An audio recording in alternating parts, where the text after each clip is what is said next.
ഒരുക്കങ്ങളൊക്കെ കഴിഞ്ഞില്ലേ? അവരൊക്കെ എത്തിക്കഴിഞ്ഞു മോളെ. ചടങ്ങ് തുടങ്ങാനുള്ള സമയമായി. നമുക്ക് പോവാം.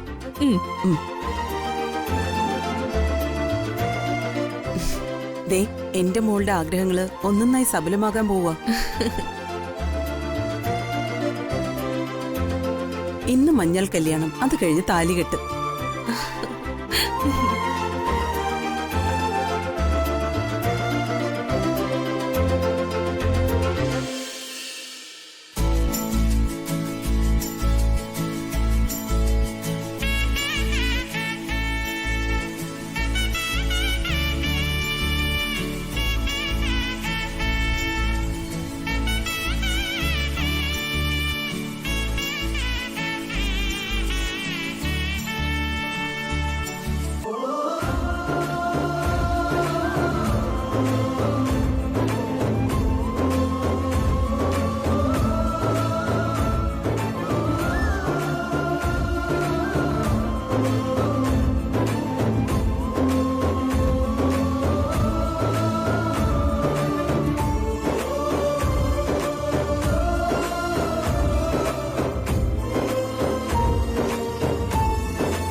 എന്റെ ജീവിതത്തിൽ ഞാൻ ആഗ്രഹിച്ച കാര്യം നടന്നു കാണുന്നത്.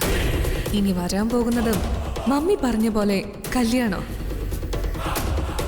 സഞ്ജന അതിലും ജയിക്കുക തന്നെ ചെയ്യും. നീ അത് മനസ്സിലാക്ക് സഞ്ജു.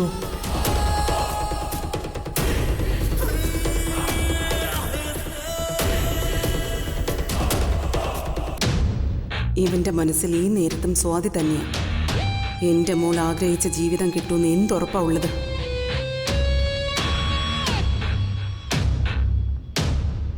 എന്താ ഇവന്റെ മനസ്സിലെന്നല്ല അറിയേണ്ടത്, ഇവൻ എന്താ ചെയ്യാൻ പോകുന്നതെന്ന്.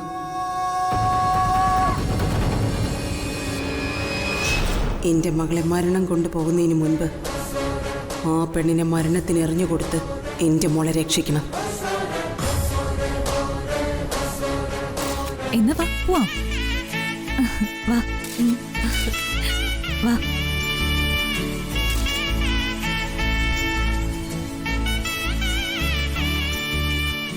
വാടാ സഞ്ജു.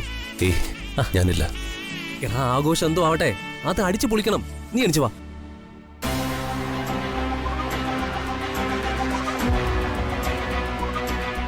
ഇനി ഇവിടെ ഇരുന്ന ഇവരുടെ ദേഷ്യം സ്വാതിയിലേക്ക് പോകും. വേഷം കിട്ടിയ നിലയ്ക്ക് അഭിനയിക്കുക തന്നെ.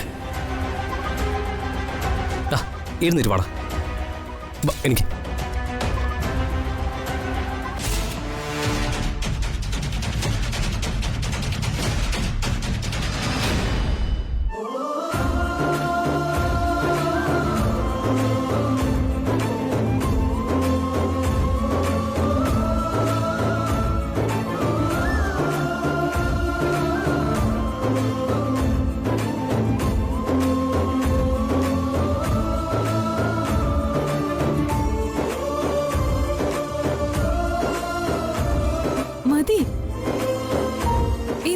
കാണിക്കുന്നേ. നീ തേച്ചെടുത്ത് തന്നെ പിന്നെയും പിന്നെയും തേച്ചോണ്ടിരിക്കുവാണോ? ഇത് കണ്ടാ തോന്നൂല്ലേ എന്റെ മഞ്ഞൾ കല്യാണമാണെന്ന്. ചേച്ചി താല്പര്യം കാണിച്ചിരുന്നെങ്കിൽ ഇപ്പൊ ചേച്ചിയുടെ മഞ്ഞൾ കല്യാണം നടത്തായിരുന്നു. അദ്ദേഹത്തിന് ചേച്ചിയെ കാണാനുള്ള അനുവാദം കൂടി നിഷേധിച്ചിരിക്കുകയാണല്ലോ. അമ്മു, മോളെ ഞങ്ങൾ ഇറങ്ങുവാ. ഊട്ടുണങ്ങുന്നത് വരെ ദേഹം അധികം അനക്കരുത്.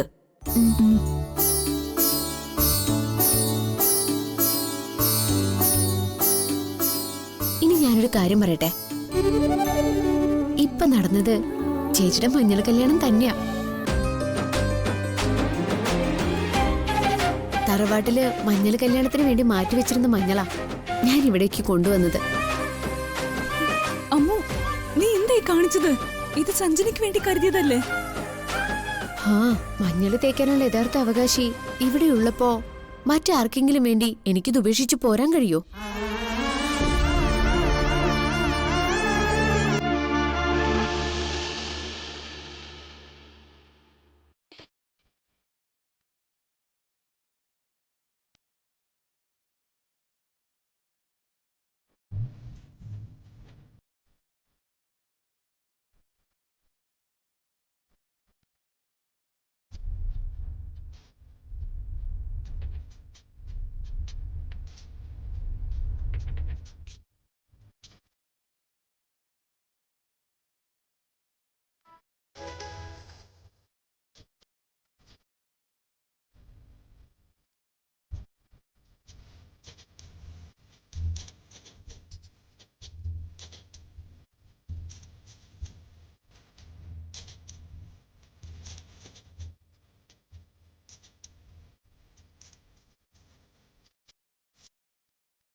ഡാ നീ എന്താണ് ഇവിടെ നിൽക്കുന്നേ? ഭക്ഷണം കഴിക്കാൻ വരുന്നില്ലേ? ഡാ ഈ ആട്ടവും പാട്ടും കണ്ട് നമ്മളെന്തിനാ ഇവിടെ നിൽക്കുന്നേ? സഞ്ജു സ്വയം മറന്ന് ഡാൻസ് ചെയ്യുന്ന കണ്ടില്ലേ?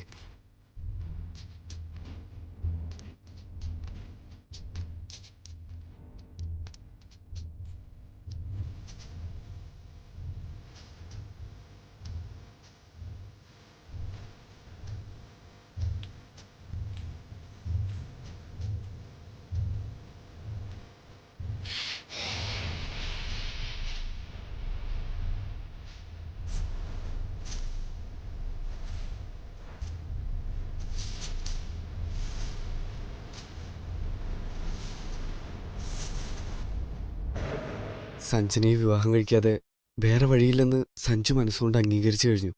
നീ അവൻ അങ്ങനെയാണോ മനസ്സിലാക്കിയിരിക്കുന്നത്? സഞ്ജു എന്നും വീട്ടുകാർക്ക് വേണ്ടിയേ ജീവിച്ചിട്ടുള്ളൂ. അവൻ അമ്മയുടെ സന്തോഷം കണ്ടില്ലെന്ന് നടിക്കാൻ അവനാവില്ല.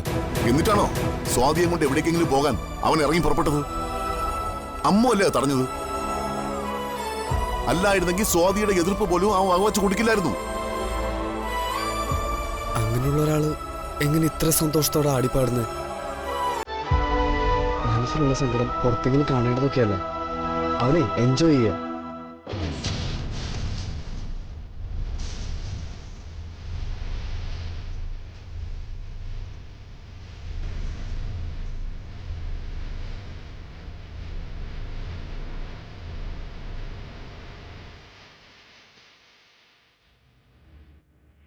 ദേ അങ്ങോട്ട് നോക്ക്.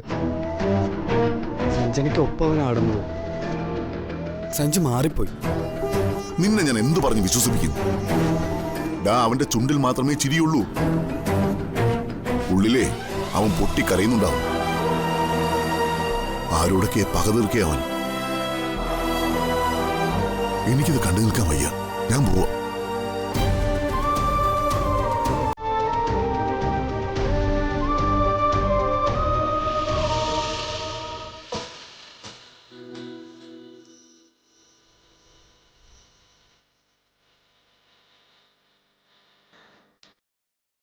ഇത് തുടച്ചെടുക്കുന്നത് നിസ്സാര ജോലിയൊന്നുമല്ല. ആ നീ തന്നെ ചെയ്തു വെച്ചതല്ലേ അമ്മോ? ആരെങ്കിലും ആവശ്യപ്പെട്ടോ ഇതുപോലെ ലേപനം ചെയ്യാൻ? ഇത് ലേപനമല്ല, അഭിഷേകം ആയിരുന്നല്ലോ.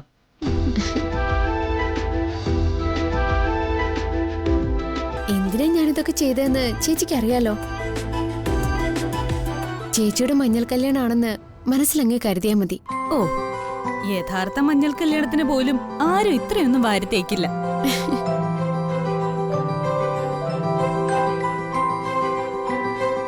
എന്താ നിർത്തിയത്? ഞാൻ എന്റെ ജോലി വൃത്തിയായി ചെയ്തു തീർത്തിട്ടുണ്ട്. എന്റെ ചേച്ചി ഇപ്പോ സുന്ദരി കുട്ടിയായിട്ടുണ്ട്.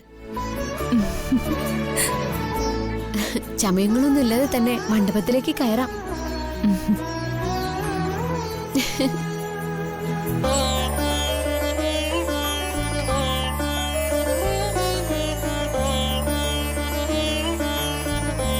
ലച്ചുണ്ടല്ലോ, താമസം ഇവിടെ ആക്കിയോ? ഇങ്ങനെ ഒരു അവസരം കിട്ടിയാ അതിലും വലിയ സന്തോഷം ഉണ്ടാവൂല.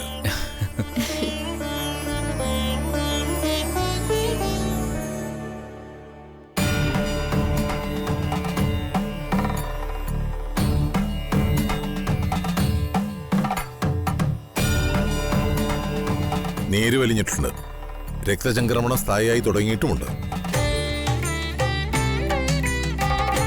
അധിക സമയം വേണ്ടി വരില്ല. കഷായമൊക്കെ കൃത്യമായി സേവിക്കുന്നുണ്ടല്ലോ അല്ലേ? ഉണ്ട് തിരുമേനി. നിങ്ങൾ ഔഷധപുരയിലേക്ക് പോയിക്കോളൂ.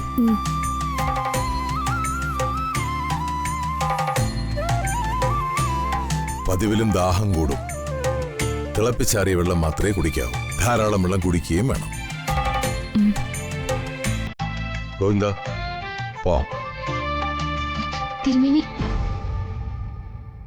എന്റെ ചേച്ചിക്ക് എപ്പോ നടക്കാൻ കഴിയും? ഇനിയും സമയം വേണ്ടി വരുമോ? തിടുക്കം കാട്ടാതെ കുട്ടി. എല്ലാത്തിനും അതിൻ്റെതായ സമയമുണ്ട്. കണക്കും പ്രകാരം ഇനി ഒരു ദിവസത്തെ ചികിത്സ കൂടിയേ ബാക്കിയുള്ളൂ. അത് കഴിഞ്ഞാൽ നടക്കാൻ കഴിയുമെന്നാണ് എന്റെ പ്രതീക്ഷ.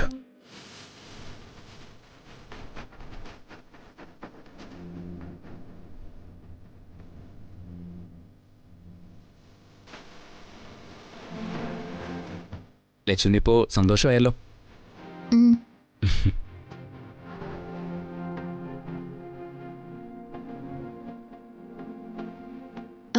ചേച്ചി ഞാൻ ഫോൺ നോക്കട്ടെ.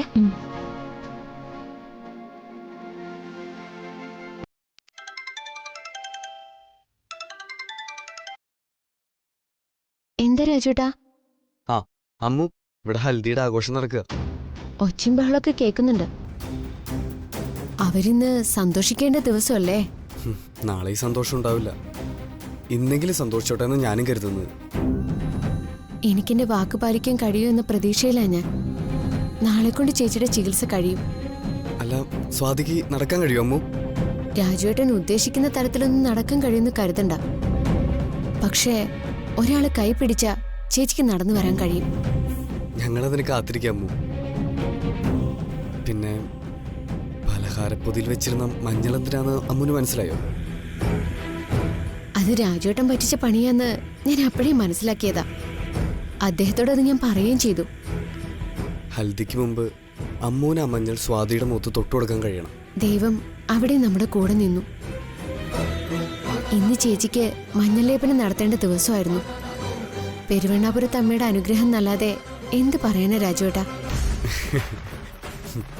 മഞ്ഞൾ ലേപനത്തിന് വിശേഷപ്പെട്ട മഞ്ഞളാ വേണ്ടത്. അതിവിടെ തീർന്നിരിക്കായിരുന്നു. രാജുവേട്ടൻ തന്നുവിട്ട മഞ്ഞളാ ദേഹം ആകെ പൂശിയത്. അടിപൊളി. പെരുവണ്ണാപുരത്ത് അമ്മയുടെയും മഹാദേവിന്റെയും അനുഗ്രഹം അനുഭവിക്കുമ്പോഴാ നമ്മുടെ ആഗ്രഹം സാധിക്കുന്ന വിശ്വാസം കൂടുന്നത്. അത് നടക്കും അമ്മു. സഞ്ജു മറ്റുള്ളവരെ തൃപ്തിപ്പെടുത്താൻ ഓരോന്നിനും നിന്നു കൊടുക്കുക. അഭിനയമാണെന്ന് അവന്റെ മനസ്സറിയുന്ന എല്ലാവർക്കും അറിയാം. ഒരിക്കൽ താലി കെട്ടി അഭിനയിച്ച ആളല്ലേ, എങ്കിൽ പിന്നെ ഇവിടെ അഭിനയിച്ചോട്ടെ. അമ്മുന്റെ തമാശ എനിക്ക് മനസ്സിലായി. അവൻ അനുഭവിക്കുന്ന വേദന അവന്റെ പ്രായത്തിലുള്ള മറ്റാരും അനുഭവിച്ചിട്ടുണ്ടാവില്ല. ഇനിയാണെങ്കിൽ അനുഭവിക്കാനും പോകുന്നില്ല. എനിക്കറിയാം രാജുവേട്ടാ, ആ നല്ല മനസ്സിനെ ഞാൻ ഒരിക്കലും വേദനിപ്പിക്കില്ല. അമ്മ അന്വേഷിക്കുന്നുണ്ടാവും. അവിടെ എന്തെങ്കിലും ആവശ്യമുണ്ടോ? രാജുവേട്ടൻ ചെന്ന് അദ്ദേഹത്തോട് ഈ വിവരമൊന്നും പറയണ്ട. അദ്ദേഹം നീ ഇങ്ങോട്ട് വരാൻ പാടില്ല. ഏയ്, ഞാൻ പറയൊന്നുമില്ല. സഞ്ജനയുടെ ഹൽദിക്ക് മുമ്പ് ഞാൻ എൻ്റെ ചേച്ചിയുടെ ഹൽദി നടത്തി.